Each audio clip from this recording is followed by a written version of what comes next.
MyPlus training സൊല്യൂഷനിലേക്ക് സ്വാഗതം.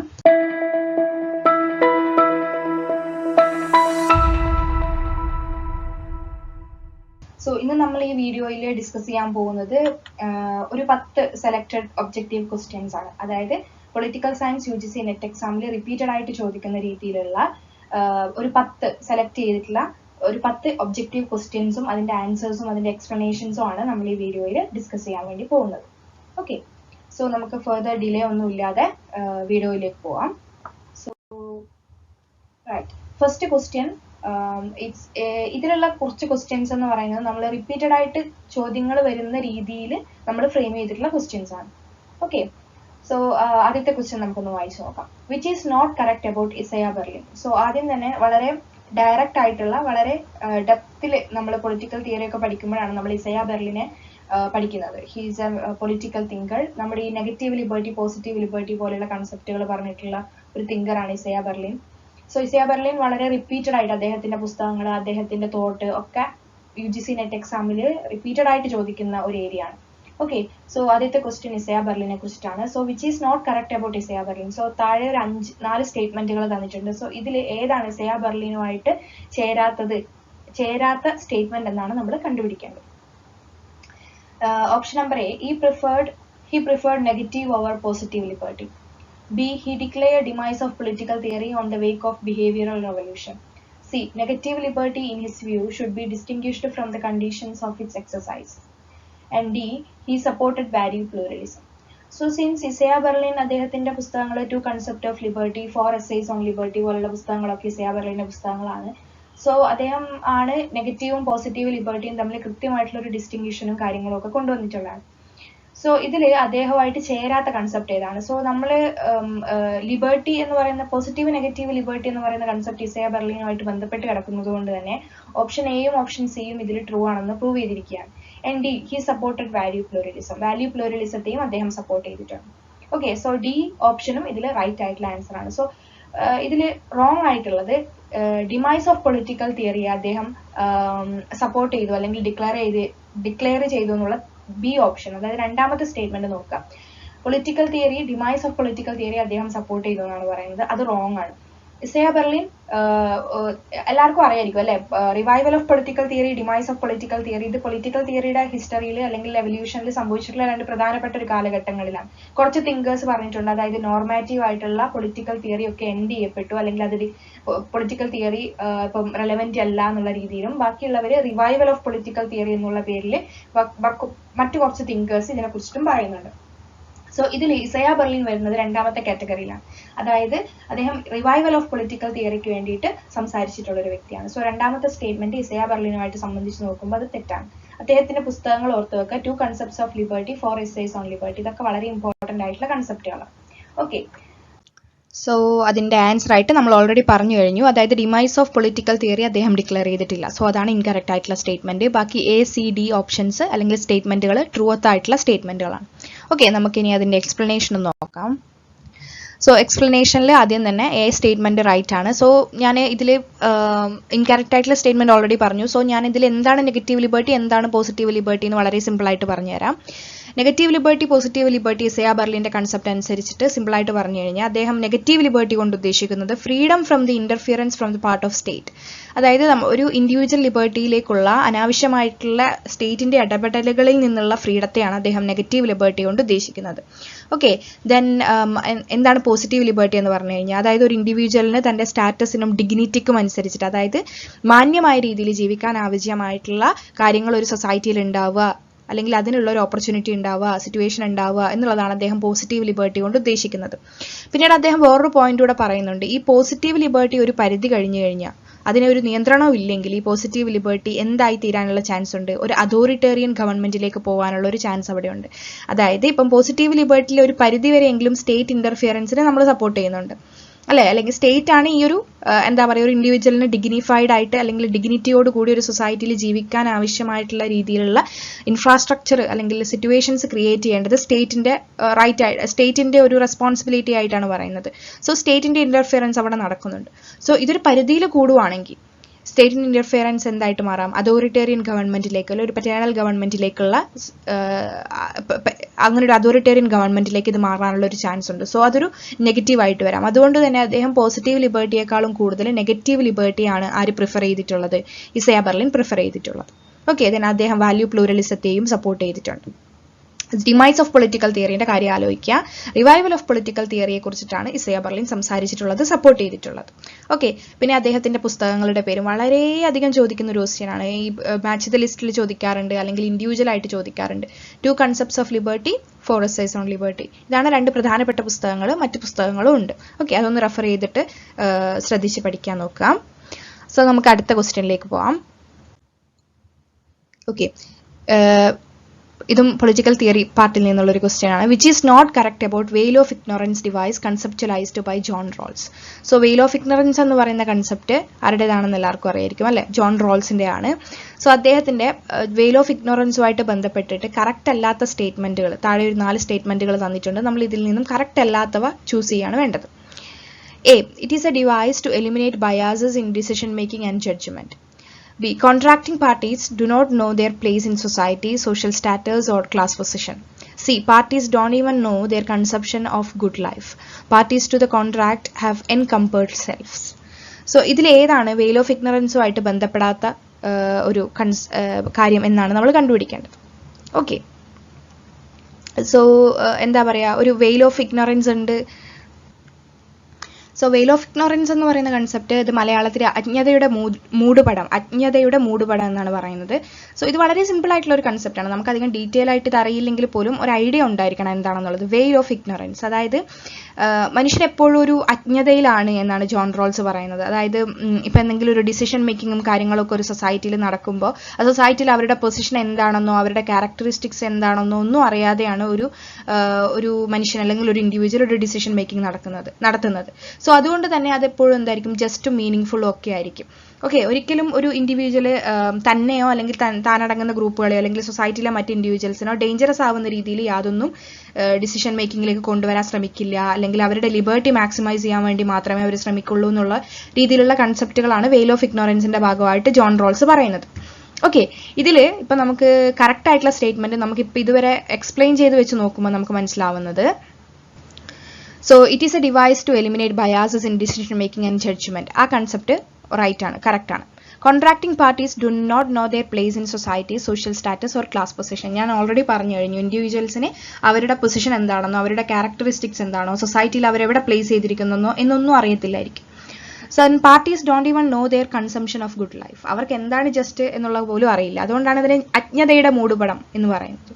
Okay, then D option ശ്രദ്ധിക്കുക. Parties to the contract have encumbered selves. അതായത് individuals encumbered ആണെന്നാണ് പറയുന്നത്. There is concept called encumbered self and unencumbered self എന്ന് പറഞ്ഞിട്ട് 2 കൺസെപ്റ്റുകളുണ്ട്. ഈ എൻകംപേർഡ് സെൽഫ് എന്ന് പറയുമ്പോൾ ഈ എന്താ പറയുക, ചുറ്റുമുള്ള കാര്യങ്ങളൊക്കെ ഇൻഫ്ലുവൻസ് ചെയ്യുന്ന രീതിയിലുള്ള ഒരു ഇൻഡിവിജ്വാലിറ്റിയാണ് എൻകംപേർഡ് സെൽഫ് കൊണ്ട് ഉദ്ദേശിക്കുന്നത്.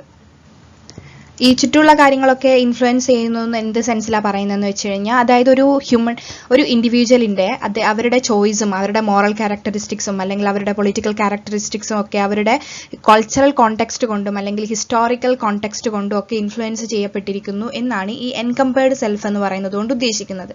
അതായത് പൊളിറ്റിക്കൽ തിയറിയിൽ 2 കൺസെപ്റ്റുകളുണ്ട്, എൻകംപേർഡ് സെൽഫും അൺഎൻകംപേർഡ് സെൽഫും. ഓക്കെ, ഇതിൽ എൻകംപേർഡ് സെൽഫിൽ ഹ്യൂമൻ ബീയിങ്സ്, അതായത് ഇൻഡിവിജ്വൽസിന്റെ മോറൽ ആൻഡ് പൊളിറ്റിക്കൽ ക്യാരക്ടറിസ്റ്റിക്സ് എന്തും ആയിക്കോട്ടെ, ഒരു ഹ്യൂമൻ ബീയിങ്ങിന്റെ എന്തൊരു തരത്തിലുള്ള ബിഹേവിയർ ആയാലും അത് അവരുടെ സോഷ്യൽ കോണ്ടെക്സ്റ്റ് അല്ലെങ്കിൽ അവരുടെ കൾച്ചറൽ കോണ്ടെക്സ്റ്റ് അല്ലെങ്കിൽ അവരുടെ ഹിസ്റ്റോറിക്കൽ കോണ്ടെക്സ്റ്റ്, അവരുടെ ചുറ്റുഭാഗത്തുള്ള അല്ലെങ്കിൽ ചുറ്റും നടക്കുന്ന സറൗണ്ടിങ് ആയിട്ട് നടക്കുന്ന കാര്യങ്ങളാൽ ഇൻഫ്ലുവൻസ് ചെയ്യപ്പെട്ടിരിക്കുന്നു എന്ന് വിശ്വസിക്കുന്ന കൺസെപ്റ്റാണ് എൻകംപേർഡ് സെൽഫ് എന്ന് പറയുന്നത്. ഓക്കെ, അടുത്തത് അൺഎൻകംപേർഡ് സെൽഫ്. ഇതെന്ന് പറയുന്നത് ഹ്യൂമൻ ഇൻഡിവിജ്വൽസ് ഇതിൽ നിന്നൊക്കെ ഫ്രീ ആണ് എന്നാണ് പറയുന്നത്. അതായത് ആദ്യം നമ്മൾ പറഞ്ഞു സറൗണ്ടിങ് നടക്കുന്ന കാര്യങ്ങളൊക്കെയാണ് ഒരു ഇൻഡിവിജ്വലിന്റെ ബിഹേവിയറിനെയും അവരുടെ ആക്ഷൻസിനെയും ഒരു മോറൽ ക്യാരക്ടറിസ്റ്റിക്സിനെയും ഒക്കെ ഇൻഫ്ലുവൻസ് ചെയ്യുന്നതെന്ന് നമ്മൾ പറഞ്ഞു. പക്ഷെ രണ്ടാമത്തെ കൺസെപ്റ്റ് അൺഎൻകംബേർഡ് സെൽഫ്, ലിബറലിസം തൊട്ടുമായിട്ട് ബന്ധപ്പെട്ട് കിടക്കുന്ന കൺസെപ്റ്റാണ്. അതിൽ പറയുന്നത് ഈ സറൗണ്ടിങ് ആയിട്ട് നടക്കുന്ന കാര്യങ്ങളിൽ നിന്നൊക്കെ ഇൻഡിവിജ്വൽ ഫ്രീ ആണ്, അവനൊരു ഫ്രീ വില്ലുണ്ട്. അവൻ എന്താണോ ചിന്തിക്കുന്നത് അതാണ് അവനെ മേക്ക് ചെയ്യുന്നത്, അല്ലാതെ അവന്റെ ചുറ്റുപാടുകളോ അവന്റെ കൾച്ചറൽ കോണ്ടെക്സ്റ്റോ അല്ലെങ്കിൽ അവന്റെ ഹിസ്റ്റോറിക്കൽ കോണ്ടെക്സ്റ്റോ ഒന്നുമല്ല എന്നാണ് പറയുന്നത്. സോ ജോൺ റോൾസ് ബേസിക്കലി ഒരു ലിബറലിസ്റ്റ് തിങ്കർ ആയതുകൊണ്ട് തന്നെ, അദ്ദേഹം ലിബർട്ടിയെ കുറിച്ചാണ് കൂടുതൽ സംസാരിക്കുന്നത് കൊണ്ട് തന്നെ അദ്ദേഹത്തിന്റെ ഇൻഡിവിജ്വലിന് അദ്ദേഹം കൊടുത്തിരിക്കുന്ന ഡെഫിനേഷൻ അൺഎൻകംബേർഡ് സെൽഫ്സ് എന്നാണ്. എൻകംബേർഡ് സെൽഫ് എന്ന് പറയുന്നത് ജോൺ റോൾസിന്റെ ഇൻഡിവിജ്വൽസിനെ സൂചിപ്പിക്കുന്ന കൺസെപ്റ്റ് അല്ല. സോ ഡി ഓപ്ഷൻ ആണ് ഇതിന്റെ റോങ് ഓപ്ഷൻ ആയിട്ട് വരുന്നത്. ഓക്കെ, നിങ്ങൾക്ക് മനസ്സിലായെന്ന് വിചാരിക്കുന്നു. അതായത് എൻകംബേർഡ് സെൽഫ് എന്നാണ് ഇവിടെ പറഞ്ഞിട്ടുള്ളത്. Parties to the contract have encumbered self. പാർട്ടീസ് എന്ന് പറയുന്നത് ഇൻഡിവിജ്വൽസിനെയാണ്. സോ ജോൺ റോൾസ് ആയതുകൊണ്ട് തന്നെ അദ്ദേഹം പറയുന്ന ഇൻഡിവിജ്വൽസിന് അല്ലെങ്കിൽ അദ്ദേഹത്തിന്റെ വെയിൽ ഓഫ് ഇഗ്നോറൻസ് എന്ന് പറയുന്ന കൺസെപ്റ്റിലെ ഇൻഡിവിജ്വൽസ് എന്തല്ല, എൻകംബേർഡ് സെൽസ് അല്ല. അതായത് ചുറ്റുവട്ട സറൗണ്ടിങ്സ് നടക്കുന്ന കാര്യങ്ങൾ അല്ലെങ്കിൽ ഹിസ്റ്റോറിക്കൽ കൾച്ചറൽ സോഷ്യൽ കോണ്ടെക്സ്റ്റിനാൽ ഇൻഫ്ലുവൻസ് ചെയ്യപ്പെടുന്ന ആൾക്കാരല്ല, നേരെ മറിച്ച് അതിൽ നിന്നൊക്കെ ഫ്രീ ആയിട്ട് ഇൻഡിപെൻഡന്റ് ആയിട്ടുള്ള ആൾക്കാരാണ്. ഓക്കെ, സോ നമുക്ക് അതാണോ ആൻസർ എന്ന് നമുക്ക് നോക്കാം.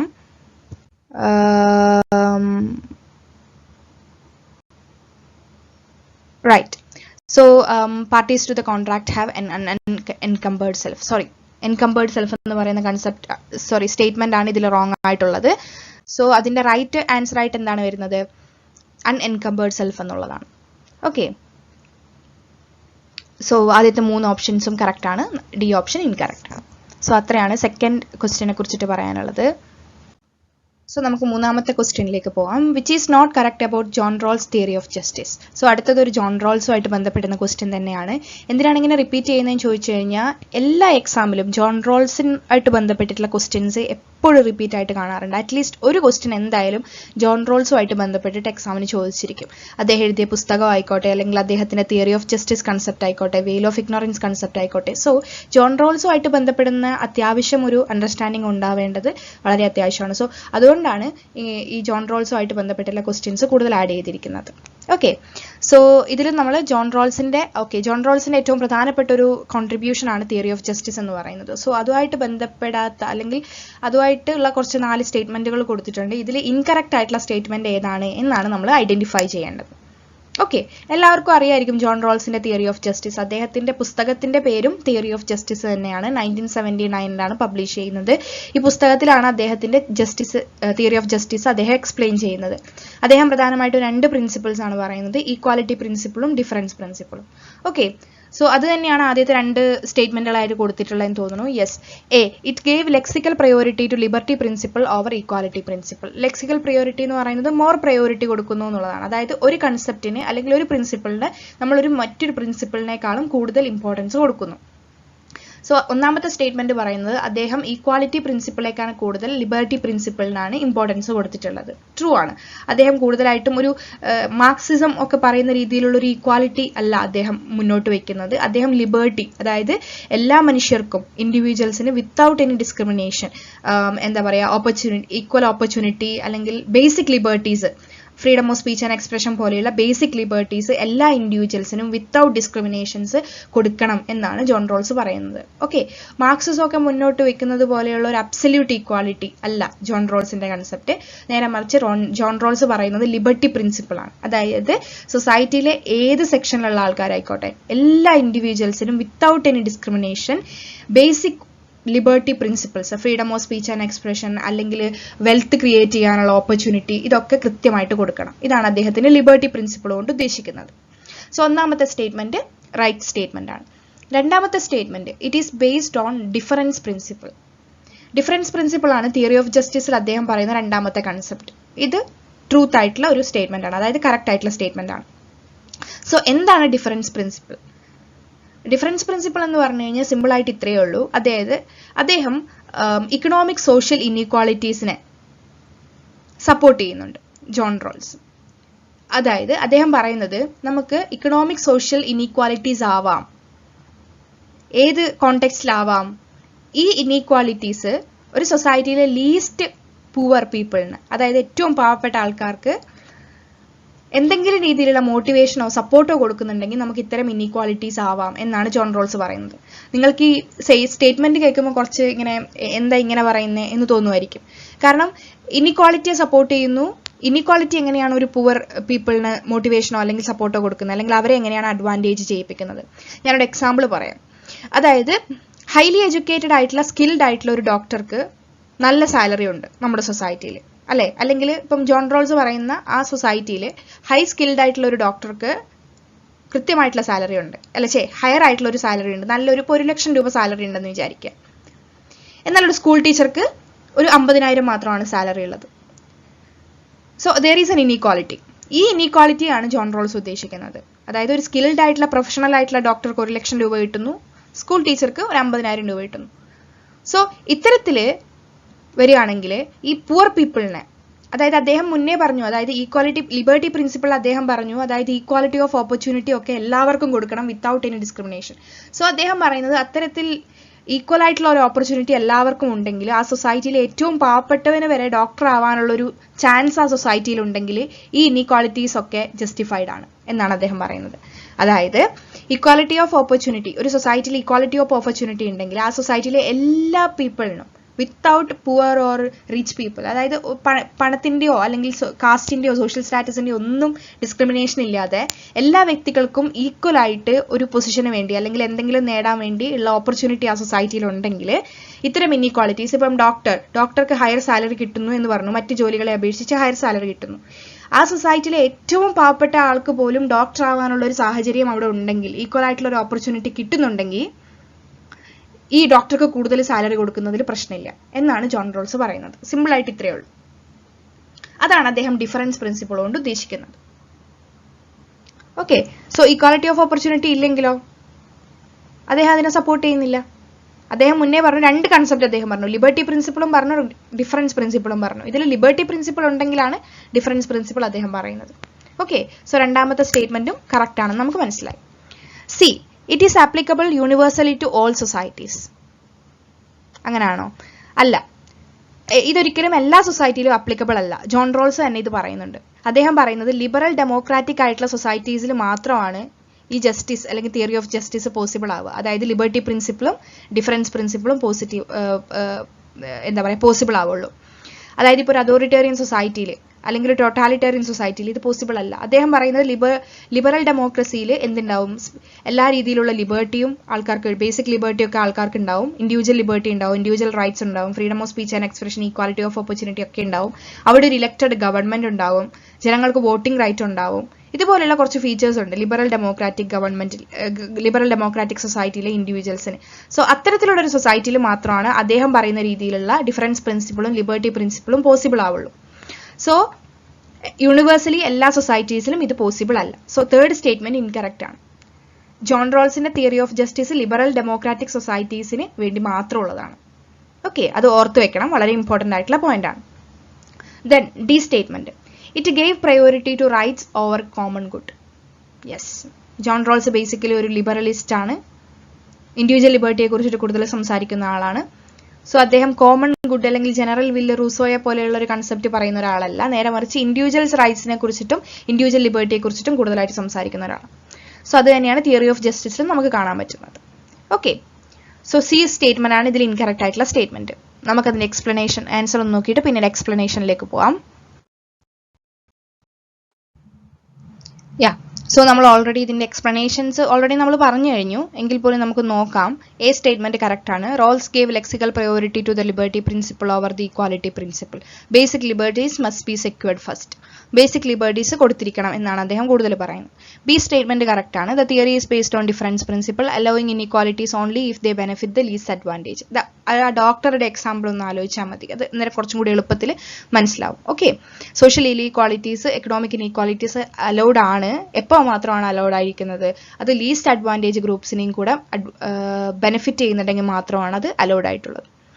ദെൻ യൂണിവേഴ്സലി അപ്ലിക്കബിൾ ആണെന്നുള്ളത് തെറ്റാണ്. ലിബറൽ ഡെമോക്രാറ്റിക് സൊസൈറ്റീസിന് മാത്രമുള്ളതാണ്, അല്ലെങ്കിൽ അവർക്ക് മാത്രമാണ് എന്ത് പറ്റുള്ളൂ, ജോൺ റോൾസിന്റെ concept of theory of justice പറ്റുള്ളൂ എന്നാണ് ജോൺ റോൾസ് പറയുന്നത്. Then Rawls prioritised individual rights over the common good. ആ സ്റ്റേറ്റ്മെന്റും കറക്റ്റ് സ്റ്റേറ്റ്മെന്റ് ആണ്. സോ ഇത്രയാണ് മൂന്നാമത്തെ ക്വസ്റ്റ്യനിൽ നമുക്ക് പറയാനുള്ളത്. നമുക്കിനി നാലാമത്തെ ചോദ്യത്തിലേക്ക് പോവാം. എല്ലാവർക്കും മനസ്സിലായെന്ന് വിചാരിക്കുന്നു. സോ ജോൺ റോൾസ് വളരെ ഇമ്പോർട്ടൻ്റ് ആയിട്ടുള്ള ഒരു ടോപ്പിക്കാണ്. അപ്പോൾ കൃത്യമായിട്ട് പഠിക്കാത്ത അദ്ദേഹത്തിൻ്റെ കുറച്ച് പുസ്തകങ്ങളും ലോസ് ഓഫ് പീപ്പിൾ പോലെയുള്ള പുസ്തകങ്ങളും ഒക്കെ ഒന്ന് പഠിച്ചു വെക്കാം.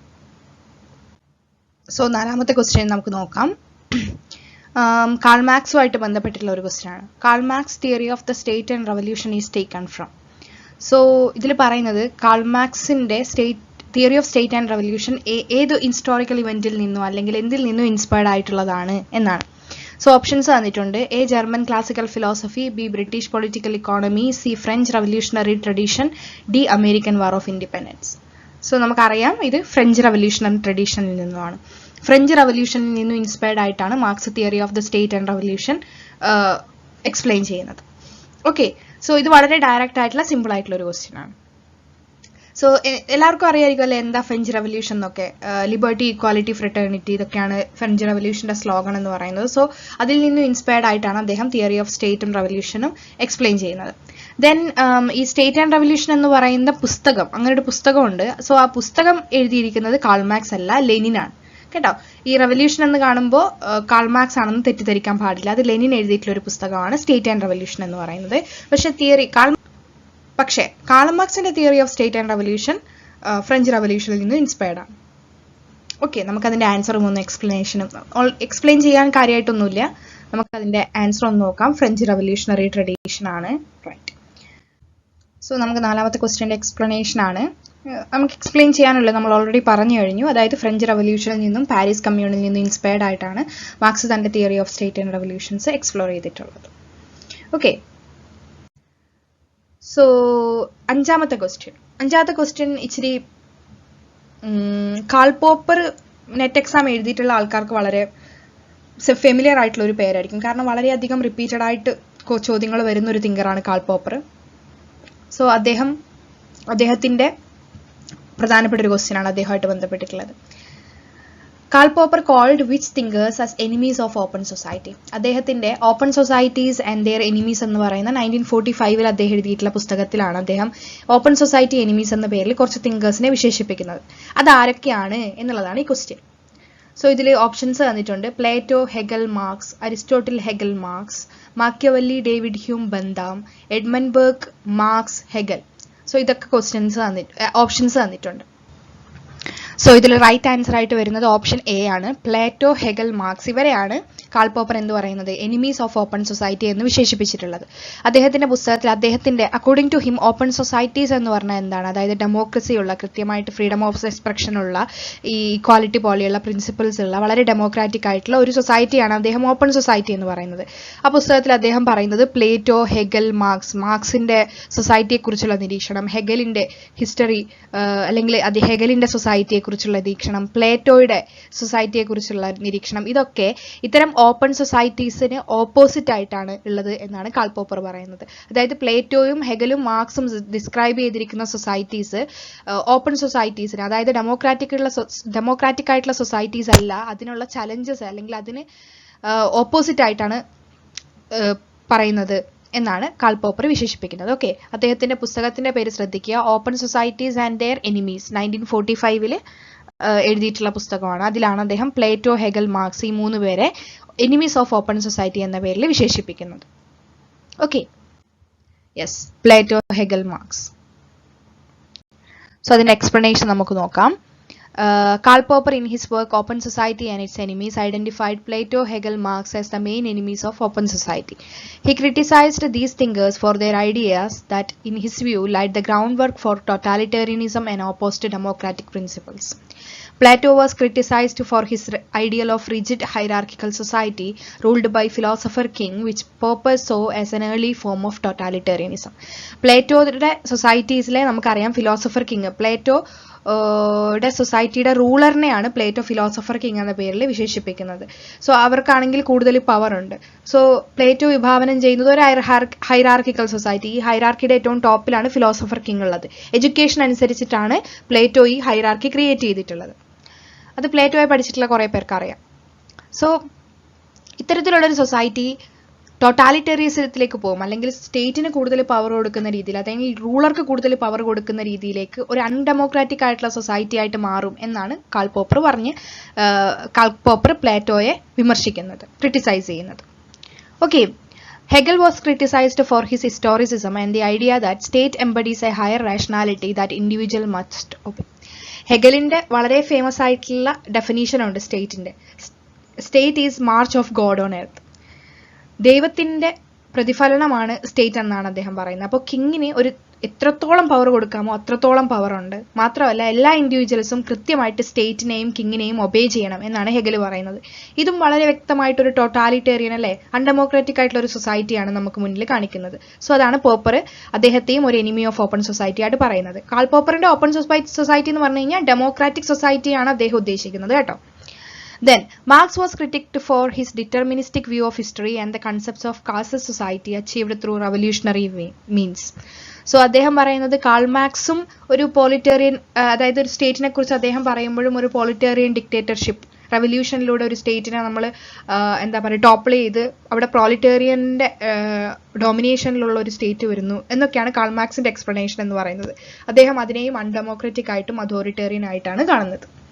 സോ ഇത്രയാണ് കാൾ പോപ്പറിന്റെ ക്രിറ്റിസിസത്തിന്റെ ഒരു ചെറിയൊരു രൂപം, ലഘുവായിട്ടുള്ളൊരു രൂപം.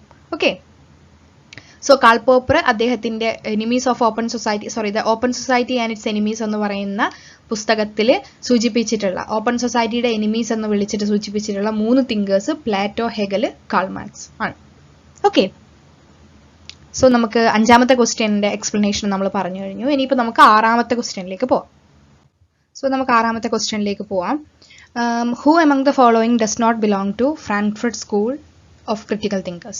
സോ താഴെ പറയുന്നവരിൽ ക്രിട്ടിക്കൽ തിങ്കേഴ്സ് അല്ലാത്ത, അല്ലെങ്കിൽ ക്രിട്ടിക്കൽ തിങ്കർ അല്ലാത്ത, ഫ്രാങ്ക്ഫർട്ട് സ്കൂൾ ക്രിട്ടിക്കൽ തിങ്കർ അല്ലാത്ത ഒരാളെ നമ്മൾ ഐഡന്റിഫൈ ചെയ്യാണ് വേണ്ടത്.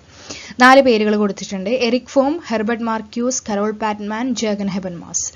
സോ ഇതിൽ വളരെ സിമ്പിളാണ്, കരോൾ പാറ്റ്മാൻ ആണ്. കരോൾ പാറ്റ്മാൻ ഒരു ഫെമിനിസ്റ്റ് തിങ്കറാണ്. ഓക്കെ, സോ അതിന്റെ ആൻസർ നമുക്കൊന്ന് നോക്കാം. കരോൾ പാറ്റ്മാൻ ആണ്. സോ കരോൾ പാറ്റ്മാന് വളരെ ഫേമസ് ആയിട്ടുള്ളൊരു ഫെമിനിസ്റ്റ് തിങ്കറാണ്. അവരുടെ തിയറി ഫെമിനിസം ആണ്. സോ അവരുടെ പ്രധാനപ്പെട്ട ഒരു വർക്ക് സെക്ഷൽ കോൺട്രാക്റ്റ് ആണ്. ഓക്കെ, നമ്മുടെ ഈ ട്രഡീഷണൽ സോഷ്യൽ കോൺട്രാക്ട് തിയറീസ് ഒക്കെ ഉണ്ടല്ലോ, അതൊക്കെ ഒരു ഫെമിനിസ്റ്റ് പെർസ്പെക്റ്റീവിലൂടെ അനലൈസ് ചെയ്ത് അതിനെ ക്രിട്ടിസൈസ് ചെയ്യുന്നതാണ് അവരുടെ പ്രധാനപ്പെട്ട ഒരു വർക്ക് എന്ന് പറയുന്നത്. Okay, so Frankfurt school of critical തിങ്കേഴ്സിൽ പെടാത്ത ഒരാൾ കരോൾ പാറ്റ്മാൻ ആണ്. ഓക്കെ, ഇതാണ് 6th ക്വസ്റ്റ്യൻ. നമുക്ക് 7th ക്വസ്റ്റ്യനിലേക്ക് പോവാം. വളരെ സിമ്പിളായി ഡയറക്റ്റ് ആയിട്ടുള്ള ക്വസ്റ്റ്യൻ ആണ്. ഇതിൽ നമുക്ക് കൂടുതൽ എക്സ്പ്ലെയിൻ ചെയ്യാനുള്ള കാര്യങ്ങളൊന്നുമില്ല. ഓക്കെ, സോ നമുക്ക് അടുത്ത ക്വസ്റ്റ്യനിലേക്ക് പോവാം. 7th question. 7ാമത്തെ ക്വസ്റ്റ്യൻ നമുക്ക് നോക്കാം. വളരെ ഈസി ആയിട്ടുള്ള ഒരു ക്വസ്റ്റ്യൻ ആണ്, ഡയറക്റ്റ് ആയിട്ടുള്ള ഒരു ക്വസ്റ്റ്യൻ ആണ്. മിക്ക ആൾക്കാർക്കും ആൻസർ ഓൾറെഡി കിട്ടിയിട്ടുണ്ടാവും. Which Indian sociologist gave the concept of Sanskritisation and dominant caste? Sanskritisation വളരെ റിപ്പീറ്റഡ് ആയിട്ട് ചോദിക്കുന്ന ഒരു കൺസെപ്റ്റ് ആണ്. അത് എന്താണെന്നും അത് ആര് കൊണ്ടുവന്നതാണെന്നും നമ്മൾ പഠിച്ചിരിക്കേണ്ടത് അത്യാവശ്യമുള്ള ഒരു കാര്യമാണ്. സോ ആൻസർ ഓൾറെഡി എല്ലാവർക്കും അറിയാം. രജനി കോത്താരി, പ്രണവ് ബർത്തൻ, പാർത്ഥ ചാറ്റർജി, എം.എൻ. ശ്രീനിവാസ്. ഇതിൽ എം.എൻ. ശ്രീനിവാസ് ആണ് സാൻസ്ക്രിറ്റൈസേഷൻ എന്ന് പറയുന്ന കൺസെപ്റ്റ് കൊണ്ടുവന്നിട്ടുള്ള Indian sociologist. Yes, M N. Srinivas ആണ്.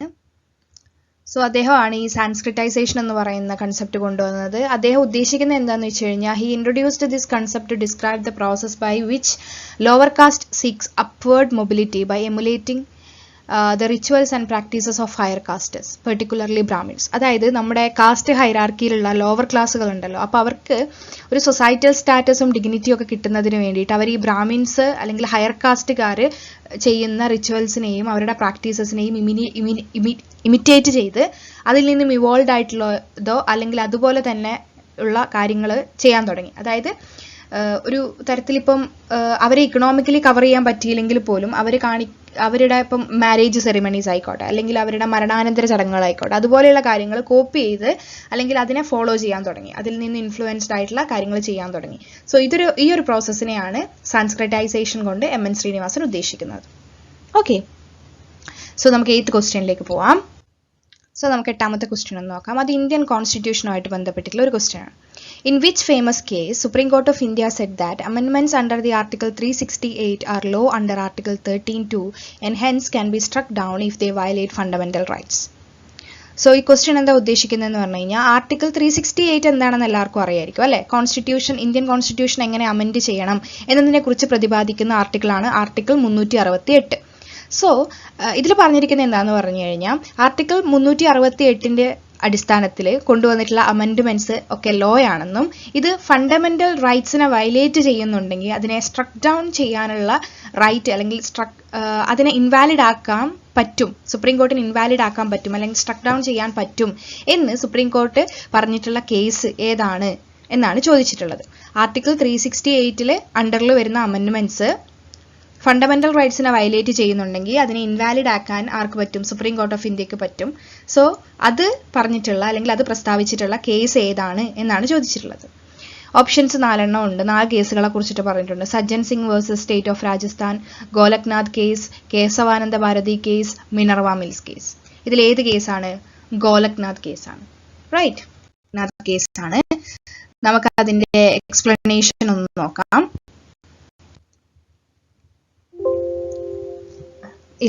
Golaknath case, 1967. The Supreme Court of India held that Article 368, which deals with the procedure for amending the Constitution, does not give Parliament the power to amend fundamental rights, which means that if an amendment under Article 368 violates a fundamental right, it can be struck down by the court as being law under Article 13(2), which prohibits laws that abridge fundamental rights. This case established a significant precedent regarding the limitations on Parliament's ability to amend the Constitution. അതായത് ഇത്രയേ ഉള്ളൂ. Article 368 Indian constitution അമെൻമെന്റ് പ്രൊസീജിയറിനെ കുറിച്ച് പറഞ്ഞിട്ടുണ്ട് അല്ലേ. ഈ അമെൻമെന്റ് ആരാണ് ഉണ്ടാക്കുന്നത്? Constitution amend ചെയ്യുന്നത് ആരാണ്? പാർലമെന്റിലെ മെജോറിറ്റി ഒക്കെ വെച്ചിട്ടാണ് ഈ അമെൻമെന്റ് നടത്തുന്നത്. സോ പാർലമെന്റിന് എങ്ങനെ വേണമെങ്കിലും കോൺസ്റ്റിറ്റ്യൂഷൻ അമെൻഡ് ചെയ്യാൻ പറ്റുമോ എന്നൊരു ക്വസ്റ്റ്യൻ അവിടെ വരും അല്ലേ. അപ്പോൾ അതിനെ കൺട്രോൾ ചെയ്യാൻ വേണ്ടിയിട്ടാണ് സുപ്രീം കോർട്ട് ഇങ്ങനെ കൊണ്ടുവന്നിട്ടുള്ളത്. അതായത് ഫണ്ടമെന്റൽ റൈറ്റ്സിനെ വയലേറ്റ് ചെയ്യുന്ന ഒരു രീതിയിൽ ഒരു അമെൻഡ്മെന്റ് വരുവാണെങ്കിൽ അതിനെ ഇൻവാലിഡേറ്റ് ചെയ്യാനുള്ള റൈറ്റ് സുപ്രീം കോർട്ടിനുണ്ട്. അതാണ് ഈ ഗോലക്നാഥ് കേസിൽ പറഞ്ഞിട്ടുള്ളത്. 1967 ഈ കേസ് ഉണ്ടായിട്ടുള്ളത്. ഓക്കെ, ഇത്രയാണ് 8th ക്വസ്റ്റ്യനെ കുറിച്ചിട്ട് പറയാനുള്ളത്. അത് കുറച്ച് കേസുകളെ കുറിച്ചിട്ട് നമ്മൾ ഈ ഗോലക്നാഥ് കേസ്, പിന്നെ കേശവാനന്ദ ഭാരതി കേസ്, മേനകാ ഗാന്ധി കേസ്, ഇതൊക്കെ വളരെ ഇമ്പോർട്ടൻ്റ് ആയിട്ടുള്ള കേസുകളാണ്. സോ അത് എന്തുമായിട്ട് ബന്ധപ്പെട്ട് കിടക്കുകയാണ് എന്നുള്ളത് നമ്മൾ പഠിക്കണം. Okay, Kesavananda Bharati case right to property ആയിട്ട് ബന്ധപ്പെട്ട് കിടക്കുകയാണ്. അത് ഫണ്ടമെന്റൽ റൈറ്റ്സിൽ നിന്ന് മാറ്റി ലീഗൽ റൈറ്റ് ആയിട്ട് മാറ്റുന്നതൊക്കെ ഈ ഒരു കേസുമായിട്ട് ബന്ധപ്പെട്ടിട്ടാണ് സംഭവിക്കുന്നത്. സോ അത്തരത്തിലുള്ള കുറച്ച് ബേസിക് ആയിട്ടുള്ള ഇൻഫർമേഷൻസ് കോൺസ്റ്റിറ്റ്യൂഷനെയും കോൺസ്റ്റിറ്റ്യൂഷൻ അമെൻമെന്റുകളെ കുറിച്ചിട്ടും കേസുകളെ കുറിച്ചിട്ടും വളരെ ഫേമസ് ആയിട്ടുള്ള കേസുകളെ കുറിച്ചിട്ടും നമുക്കൊരു അണ്ടർസ്റ്റാൻഡിങ് ഉണ്ടായിരിക്കണം. ഓക്കെ, അങ്ങനെ ക്വസ്റ്റ്യൻസ് ചോദിക്കാറുണ്ട്. സോ നമുക്ക് 9th ക്വസ്റ്റ്യനിലേക്ക് പോവാം. സോ നമുക്ക് 9ാമത്തെ ക്വസ്റ്റ്യൻ നോക്കാം. വളരെ ഡയറക്റ്റ് ആയിട്ടുള്ള, വളരെ സിമ്പിൾ ആയിട്ടുള്ള ഒരു ക്വസ്റ്റ്യൻ ആണ്.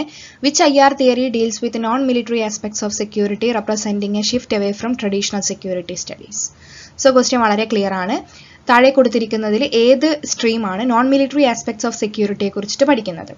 നമ്മുടെ ട്രഡീഷണൽ കൺസെപ്റ്റ് ഓഫ് സെക്യൂരിറ്റി എന്ന് പറഞ്ഞു കഴിഞ്ഞാൽ മിലിറ്ററി അറ്റാക്സ് അല്ലെങ്കിൽ മിലിറ്ററി പവറിനെയൊക്കെയാണ് ഉദ്ദേശിക്കുന്നത്. അതായത് ഇപ്പം ടെറിട്ടോറിയൽ സെക്യൂരിറ്റി എന്ന് പറയും. അതായത് ട്രഡീഷണൽ ലെവലിൽ നമ്മൾ സെക്യൂരിറ്റി ഉണ്ടോ അല്ലെങ്കിൽ നേഷൻ സ്റ്റേറ്റിന്റെ സെക്യൂരിറ്റിയെ കുറിച്ച് സംസാരിക്കുമ്പോൾ ഏറ്റവും കൂടുതൽ ടെറിട്ടോറിയൽ അഗ്രഷൻസിനെ കുറിച്ചും ടെറിട്ടറിയെ സംരക്ഷിക്കേണ്ടതിനെ കുറിച്ചും അതിന്റെ സെക്യൂരിറ്റിയെ കുറിച്ചൊക്കെയാണ് സംസാരിച്ചുകൊണ്ടിരുന്നത്. പക്ഷേ പിൻകാലത്ത് മനസ്സിലായി ടെറിട്ടോറിയൽ സെക്യൂരിറ്റി അല്ലെങ്കിൽ മിലിറ്ററി സെക്യൂരിറ്റി കൊണ്ട് മാത്രം ഒരു സ്റ്റേറ്റ് സേഫ് ആവില്ല. അല്ലെങ്കിൽ സെക്യൂരിറ്റിക്ക് മിലിറ്ററിയോ അല്ലെങ്കിൽ ടെറിട്ടോറിയലോ ആയിട്ടുള്ള പെർസെപ്ഷൻസിനേക്കാളും കൂടുതൽ ഒരുപാട് തലങ്ങളിലേക്ക് സെക്യൂരിറ്റിയുടെ ഡിസ്കഷൻസിനെ കൊണ്ടുപോകാൻ പറ്റും. ഫോർ എക്സാമ്പിൾ, ഇപ്പം എൻവിയോൺമെന്റൽ ത്രെറ്റ്സ്. ഇപ്പം എന്തുകൊണ്ടാണ് നമ്മുടെ കാലാവസ്ഥാ ഉച്ചകോടികൾ നടക്കുന്നത് അല്ലേ? എന്തുകൊണ്ട് ഒരുപാട് ട്രീറ്റീസ് സൈൻ ചെയ്യപ്പെടുന്നു ക്ലൈമറ്റ് ചേഞ്ചുമായിട്ട് ബന്ധപ്പെട്ട്? കാരണം ഇത് പുതിയ കാലഘട്ടങ്ങളിൽ പുതിയ സെക്യൂരിറ്റി ഇഷ്യൂസ് ആണ് നേഷൻസ് ഫേസ് ചെയ്യുന്നത്. സോ അത്തരത്തിൽ ട്രഡീഷണൽ സെക്യൂരിറ്റി സ്റ്റഡീസിൽ നിന്ന് മാറി മിലിറ്ററി ആസ്പെക്ട്സിനേക്കാളും നോൺ മിലിറ്ററി ആസ്പെക്ട്സ് ഇൻക്ലൂഡ് ചെയ്തിട്ടുള്ള സെക്യൂരിറ്റി സ്റ്റഡീസ് ഏത് സ്ട്രീമാണ് സപ്പോർട്ട് ചെയ്തിട്ടുള്ളത് അല്ലെങ്കിൽ അതുമായിട്ട് ബന്ധപ്പെടുന്ന സ്കൂൾ ഏതാണ് എന്നാണ് നമ്മൾ കണ്ടുപിടിക്കേണ്ടത്. Copenhagen school, constructivism, English school, post structuralism. ഇതിൽ കോപ്പൻഹേഗൻ സ്കൂളാണ് നോൺ മിലിറ്ററി ആസ്പെക്ട്സ് ഓഫ് സെക്യൂരിറ്റിയുമായിട്ട് ബന്ധപ്പെട്ട് കിടക്കുന്ന സ്റ്റഡീസ്. ഓക്കെ, സോ നമുക്ക് അതിൻ്റെ ആൻസർ ഒന്ന് നോക്കാം.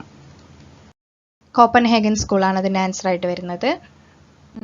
എക്സ്പ്ലനേഷനിലേക്ക് പോകുമ്പോൾ Copenhagen school is A school of thought in IR that emphasizes the non-military aspects of security, expanding the scope beyond traditional focus on military threats. Okay, then this school associated with theorists like Barry Busan, Oli Weaver, and broadened the understanding of security beyond military threats to include political, economical, social, societal, and environmental dimensions. As I told you, അതായത് traditional military ത്രെഡ്സിൽ നിന്ന് മാത്രമല്ല, അതായത് traditional security എങ്ങനെയാണ് പറഞ്ഞുകൊണ്ടിരുന്നത്, territorial military ത്രെഡ്സും കാര്യങ്ങളും ഒക്കെയാണ് security സ്റ്റഡീസിൽ വളരെ important ആണെന്ന് പറഞ്ഞപ്പോൾ അതിൽ നിന്ന് മാറി ചിന്തിച്ചിട്ട് നോൺ മിലിറ്ററി ആസ്പെക്ട്സ് കൂടി ഇൻക്ലൂഡ് ചെയ്തിട്ടുള്ള പൊളിറ്റിക്കൽ, ഇക്കണോമിക്, സൊസൈറ്റൽ, എൻവയോൺമെന്റൽ ഡയമെൻഷൻസും കൂടി ഇൻക്ലൂഡ് ചെയ്തിട്ടുള്ള ഒരു സ്കൂൾ ഓഫ് തോട്ട് ആണ് Copenhagen school of thought. Okay, വളരെ ഫേമസ് ആയിട്ടുള്ള സെക്യൂരിറ്റൈസേഷൻ പോലെയുള്ള കൺസെപ്റ്റുകളൊക്കെ ഈ കോപ്പൻഹേഗൻ സ്കൂൾ തിയറിസ്റ്റുകളാണ് കൊണ്ടുവന്നിട്ടുള്ളത്. ബാരി ബുസാൻ, ഒലി വീവർ ഒക്കെ ഈ കോപ്പൻഹേഗൻ സ്കൂളുമായിട്ട് ബന്ധപ്പെട്ടിട്ടുള്ള തിങ്കേഴ്സാണ്. ഓക്കെ, സോ നമ്മൾ ആ സീരീസിന്റെ അവസാന ക്വസ്റ്റ്യനിലേക്ക് നമ്മൾ വന്നിരിക്കുകയാണ്, 10th ക്വസ്റ്റ്യനിലേക്ക് അപ്പോൾ നമ്മൾ 10th ക്വസ്റ്റ്യനിലേക്ക് എത്തിയിരിക്കുകയാണ്. ഈ വീഡിയോയുടെ ലാസ്റ്റ് ക്വസ്റ്റ്യൻ ആണ്. വളരെ സിമ്പിൾ ആയിട്ടുള്ള ഒരു ക്വസ്റ്റ്യൻ തന്നെയാണ്. നമ്മൾ നേരത്തെ കണ്ടിട്ടുള്ള ക്വസ്റ്റ്യനുമായിട്ട് സിമിലർ ആയിട്ടുള്ള ക്വസ്റ്റ്യൻ തന്നെയാണ്. Which IR theory or doctrine go beyond the material reality by including the effects of ideas and believes on world politics? വളരെ സിമ്പിളാണ്. അതായത് ഈ നമ്മൾ പഠിച്ചിട്ടുണ്ടായിരുന്നു അല്ലെ, റിയലിസം ഒക്കെ പഠിച്ചിട്ടുണ്ടായിരുന്നു. അതായത് വേൾഡ് പൊളിറ്റിക്സിലെ പ്രശ്നങ്ങൾ അല്ലെങ്കിൽ നേഷൻ സ്റ്റേറ്റിന്റെ ബിഹേവിയറുകളൊക്കെ എക്സ്പ്ലെയിൻ ചെയ്യാൻ വേണ്ടി മെറ്റീരിയൽ ആയിട്ടുള്ള ഡയമെൻഷൻസ് ആണ് റിയലിസം പോലെയുള്ള തോട്ടുകൾ ഉപയോഗിച്ചപ്പോൾ അതിനെ മറികടന്ന് മെറ്റീരിയൽ അല്ലാതെ നോൺ മെറ്റീരിയൽ ആയിട്ടുള്ള ഐഡിയാസ്, ബിലീഫ്സ്, ഇതുപോലെയുള്ള കാര്യങ്ങൾ വേൾഡ് പൊളിറ്റിക്സിലെ കാര്യങ്ങളെയൊക്കെ ഇൻഫ്ലുവൻസ് ചെയ്യുന്നു എന്ന് പ്രസ്താവിച്ചിട്ടുള്ള സ്ട്രീം അല്ലെങ്കിൽ തിയറി ഏതാണ് എന്നാണ് ക്വസ്റ്റ്യൻ ചോദിച്ചിട്ടുള്ളത്. A Copenhagen school, constructivism, English school, post structuralism, critical theories. വളരെ സിമ്പിളാണ്, കൺസ്ട്രക്റ്റിവിസം ആണ് അല്ലെ. കൺസ്ട്രക്റ്റിവിസം അല്ലെങ്കിൽ തിങ്കേഴ്സ് ലൈക്ക് അലക്സാണ്ടർ വെന്റ്, അദ്ദേഹത്തിന്റെ social theory of international politics പോലെയുള്ള പുസ്തകങ്ങളിലൂടെയാണ് കൺസ്ട്രക്റ്റിവിസം എന്ന് പറയുന്ന സ്ട്രീം ഓഫ് തോട്ട് ഉണ്ടാവുന്നത്.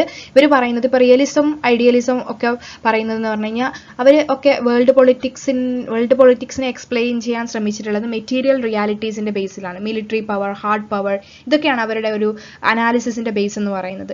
കൺസർവേറ്റിസം അതിൽ നിന്നും മാറി ഐഡിയാസ്, ബിലീഫ്, സോഷ്യൽ കോണ്ടെക്സ്റ്റ്, സ്റ്റേറ്റിന്റെ ബിഹേവിയറിന് കൂടുതൽ നോൺ മെറ്റീരിയൽ ആസ്പെക്ട്സിലേക്കാണ് കൺസ്ട്രക്റ്റിവിസം ഫോക്കസ് ചെയ്തിട്ടുള്ളത്. ഓക്കെ, സോ നമ്മൾ ഓൾറെഡി കണ്ടു കഴിഞ്ഞു കൺസ്ട്രക്റ്റിവിസം ആണ് ഇതിന്റെ ആൻസർ ആയിട്ട് വരുന്നത്. നമുക്ക് അതിന്റെ എക്സ്പ്ലനേഷൻ ഒന്ന് നോക്കാം. എക്സ്പ്ലനേഷന്റെ ആവശ്യമൊന്നുമില്ല, അതെല്ലാവർക്കും അറിയുന്ന ഒരു കാര്യമാണ്, വളരെ ബേസിക് ആയിട്ടുള്ള ഒരു ഇൻഫർമേഷൻ ആണ്.